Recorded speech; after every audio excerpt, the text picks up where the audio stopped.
Hello guys, welcome back to my page. This is my study home.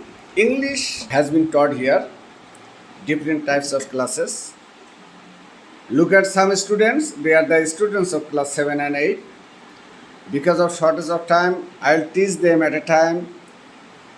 Today I am going to discuss about narration. You know, narration is a important part of grammar. So, dear learners, I request all of you, whenever I will try to teach you, you have to listen it attentively. Yesterday we discussed assertive sentence. How to transfer assertive sentence from direct to indirect. Today we will discuss interrogative sentence. You have to know the structure of interrogative sentence whenever you will make indirect from direct. Firstly, you have to take subject, next asked. Asked here will be replace of reporting verb, then object, then conjunction will be if or ws. You know, some sentences are started with helping verbs, and if you see some interrogative sentences started with ws word, those sentences will be ws word. Next subject, then according to tense you have to change the tense. This is interrogative sentence. As you know, there are two types of it. One is subject, another is object. What type of form of you here? Object. Here you is here object or subject? Object. Object. Yes. Are you sure? Yes, sir. Look at what is the main verb here? Look at the sentence. What are you doing? Yes, main verb is doing.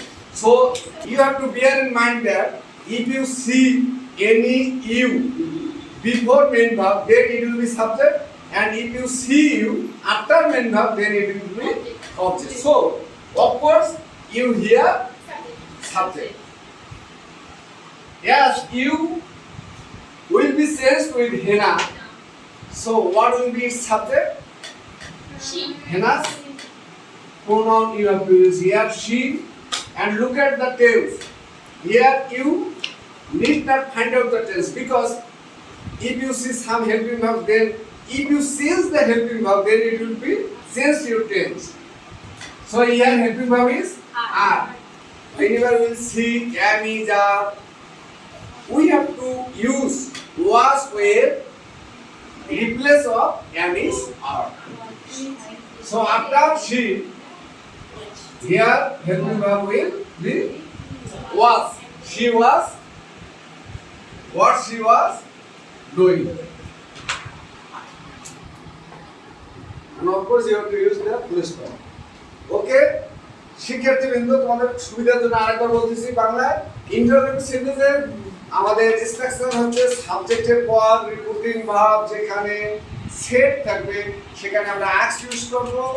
আর যদি দেখো present form থাকে ask present form আকারে বসাবো, এবং যদি দেখি শেষ সঙ্গে এর যোগ আর শেষ থেকে আক্সের সঙ্গে এর যোগ হবে, এরপরে অবজেক্ট বসাবো, এরপরে কনজাংশন বসাবো। কনজাংশন এখানে দুইটা লক্ষ্য করতেছো, একটা ইফ আর একটা ডাব্লিউএস ওয়ার্ড। যদি দেখি কোনো সেন্টেন্স আমাদের ইন্টারোগেটিভ সেন্টেন্স হেল্পিং ভার্ব দিয়ে শুরু হয়, তাহলে বসাবো ইফ, এবং যদি ওই সেন্টেন্সটা বা ওই ইন্টারোগেটিভ রিপোর্টেড স্পিচ যেটা, ওই রিপোর্টেড স্পিচের সেন্টেন্সটা যদি শুরু হয় ডাব্লিউএস ওয়ার্ড দ্বারা, তাহলে আমরা ডাব্লিউএস ওয়ার্ড কনজাংশন হিসেবে ব্যবহার করি। এরপরে সাবজেক্ট যেন পরিবর্তন হয়, ফার্স্ট পারসন হলে বাইরে সাবজেক্টের সঙ্গে, সেকেন্ড পারসন হলে বাইরে অবজেক্টের সঙ্গে।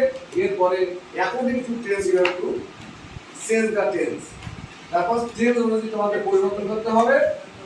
এখানে example Mita said to her father, did you bring a pencil for me.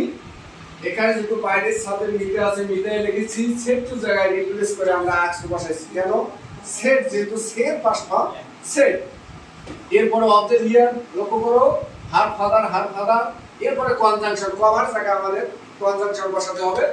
Conjunction এখানে ইফ বসাচ্ছি এই কারণে, এখানে যেহেতু আমাদের শুরুটা আছে ইন্টারোগেটিভের কি দিয়ে, হেল্পিং ভার্ব দিয়ে, এই কারণে ইফ কনজাংশন বসার পর পরে আমাদেরকে সাবজেক্টকে ভাবতে হবে এবং সাবজেক্ট বসাতে হবে। এখানে রিপোর্টেড স্পিচের সাবজেক্ট আছে ইউ, ইউটা যেহেতু সেকেন্ড পারসন অলওয়েজ পরিবর্তন হবে কার সঙ্গে?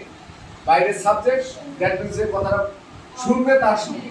হার ফাদার এখানে অবজেক্ট, এই জন্য ইউটা হার ফাদারের সঙ্গে পরিবর্তন হয়ে হি হবে। এরপরে আমাদের টেন্সগত পরিবর্তন, এখানে দেখো হেল্পিং ভার্ব ডিড আছে, একমাত্র ডিড হেল্পিং ভার্বটা পাই আমরা পাস্ট ইনডিফিনিট টেন্সে, আর আদার্স করে টেন্সে আমরা এই ডিড পাবো না। সুতরাং এটাকে আমাদের পাস্ট ইনডিফিনিট থাকলে পাস্ট পারফেক্ট করতে হবে, এবং পাস্ট পারফেক্টের স্ট্রাকচার আছে অবশ্যই আমাদের হেল্পিং ভার্ব নিতে হয় কি হ্যাড। এজন্য হির পরে হ্যাড। আর একটা বিষয় জানো, যে কোনো পারফেক্ট টেন্সের মেইন ভার্বটা হয় কি পাস্ট পার্টিসিপল অর্থাৎ ভার্ব 3। এজন্য ব্রিং এর পাস্ট পার্টিসিপল ব্রোড অফেন্সিভ হর এই পর্যন্ত আসলাম, এবং যেহেতু এখানে আমরা আবার পার্সন জড়িত একটা ওয়ার্ড পাইলাম মি, এবং মিটা হচ্ছে অবজেক্ট। যাই হোক, ফার্স্ট পারসন এবং সেকেন্ড পারসন যাহাই কোনো কিছু পাই না কেন ওগুলো অবশ্যই পরিবর্তন হবে।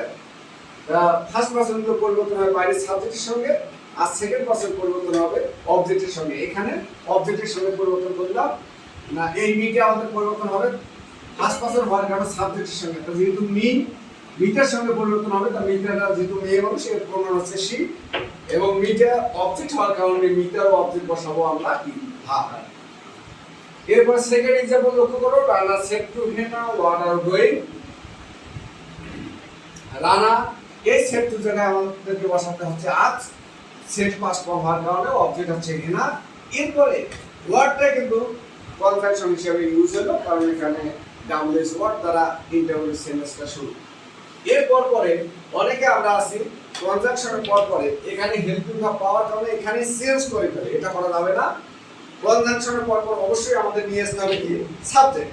তো এখানে সাবজেক্ট কি আছে ইউ, ইউ সেকেন্ড পারসন, সুতরাং বেসিক্যালি এটাও পরিবর্তন হবে অবজেক্টের সঙ্গে, তাই ইউ এখানে হেনার সঙ্গে পরিবর্তন। তাই ইউটা যেহেতু সাবজেক্ট এই জন্য হেনার প্রোনাউন বসালে আমরা শি। এরপরে আর আছে এমি যা থাকলে আমরা বসাবো ওয়াজ হয়। এরপরে মেইন ভার্ব এখানে ডুইং আছে। মূলত পাঁচটা সেন্টেন্সের কথা, এই পাঁচটা সেন্টেন্সকে যখন আমরা ইনডাইরেক্ট করব প্রতিটাই পরিণত হবে কিসে অ্যাসার্টিভে পরিণত। আমরা যেহেতু কয়টি সেন্টেন্সের মেনশন করব পাঁচটি, as will say 5 sentences, every sentence will be assertive, every sentence will be assertive at the time of indirect. Okay, thank you so much.